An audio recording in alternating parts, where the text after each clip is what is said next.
ठीक है, आप एतराज़ कर सकते हैं जिसका सबूत सब तफसीरों में यह वाक़या मौजूद है। जब नबी मुकर्रम सल्लल्लाहु ताला अलैहि वसल्लम मेराज से तशरीफ़ ले आए, अब ये बात मैं बात चलाऊँगा, तो सारे काफिर जत्था बना के हज़रत अबू बकर सिद्दीक़ रज़ी अल्लाह तआला अन्हु के घर के पास गए। ये वाक़या अमूमन बयान नहीं किया जाता, लेकिन मैं आपको सुना रहा हूँ। बिल्कुल सही है। और दस्तक दी, बुलाया, आप तशरीफ़ लाए, तो उन्होंने कहा एक बात बताओ, कोई शख्स ये कहे कि इतनी मुद्दत में आँख झपकने से पहले मैं वहाँ गया वहाँ गया वहाँ गया हो के आ गया, मान लोगे? ये बात पूछने वाले कौन थे? काफिर। अल्लाह। और जिससे पूछा जा रहा है इसका नाम है सैयदना सिद्दीक़ अकबर रज़ी अल्लाह ताला। तो सब में ये लिखा हुआ है कि आपने जो सबसे पहला सवाल ये किया, आपने फरमाया हो ही नहीं सकता, ऐसा हो ही नहीं सकता, पॉसिबल ही नहीं, मुमकिन ही नहीं, ये नामुमकिनात में से। और साथ ही फरमाया पहले ये बताओ कि ये कहा किसने? ये नामुमकिन है, मगर ये बताएं कि ये बात कही किसने? उन्होंने कहा कि मौका हाथ में आ गया कि अब तो उनका खास महर में राज भी बता रहा है कि ये पॉसिबल नहीं है। जब पॉसिबल नहीं है तो चलो अगली बात भी कर देते, पता फेंक देते हैं। उन्होंने कहा कि जो बात आप कह रहे हैं कि ये मुमकिन नहीं, जाइए शहने काबा में, आपके साथी मोहम्मद इसका ऐलान कर रहे हैं, जाएं।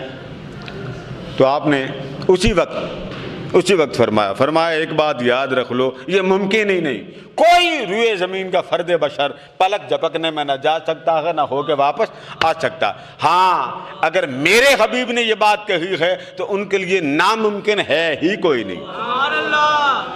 अगर लम्हा भर जिब्रील आता है चला जाता, उसका आना जाना नामुमकिन नहीं, तो हुजूर अलैहिस्सलाम के लिए यहाँ से जाना और आना वो नामुमकिन कैसे हो गए? वहाँ से ये चले, शहने काबा में आमना का लाल सुना रहा है, मैं ऊपर से हो के आया, मैं मेराज से आया।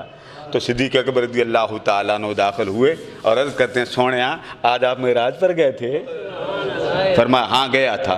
तो अर्ज़ करते सोना सुनाए तो सही महबूब से मिलकर कैसे आए, ज़रा जाना भी सुनाइए, ज़रा आना भी सुनाइए। आका दो अलैहिस्सलाम एक एक लम्हा, एक एक साथ, एक एक सेकंड की बात अपने यार को सुनाते गए। जैसे जैसे सिद्दीक़ अकबर रज़ी अल्लाह ताला सुनते, हर बात की तस्दीक करते हुए कहते सदक़ता या रसूल अल्लाह, सदक़ता या रसूल अल्लाह। सोनिया जो फरमाया जा रहा है वो सच है, सच है। सुभान अल्लाह। ये है ईमान, ये है ईमान। उस वक्त साइंस तो थी नहीं, साइंस टेक्नोलॉजी आने जाने के जराए नहीं थे। तब जिब्रील अमीन आए और आकर अर्ज किया आका इस अबू बकर सिद्दीक ने आपकी तस्दीक की। तो तस्दीक किस बात की कि आप मेराज पर गए थे, आप मेराज पर, इस बात को गौर से समझिए। तस्दीक किस बात की कि महबूब अल्लाह से मुलाकात करने के लिए गए, जिस्म भी गया रूह भी गई, दोनों चीजें मिलकर गए। तो जब दोनों चीजें गई तो मैं मानता हूं हुजूर अलैहिस्सलाम गए, तस्दीक हो गई। तस्दीक पर तस्दीक अबू बकर जिब्रील अमीन ने आकर कही आका अल्लाह फरमाता कि आपके अबू बकर ने तस्दीक कर दी है, आज के बाद इसका नाम होगा सिद्दीक। सुभान अल्लाह। ख्वाब तो होता तो ख्वाब की तस्दीक करने की क्या जरूरत रह जाती? ख्वाब सबको आता है भाई, ख्वाब की तो अपने भी तस्दीक करते, बेगाने भी सबको आता, इसमें तो कोई शक ही नहीं।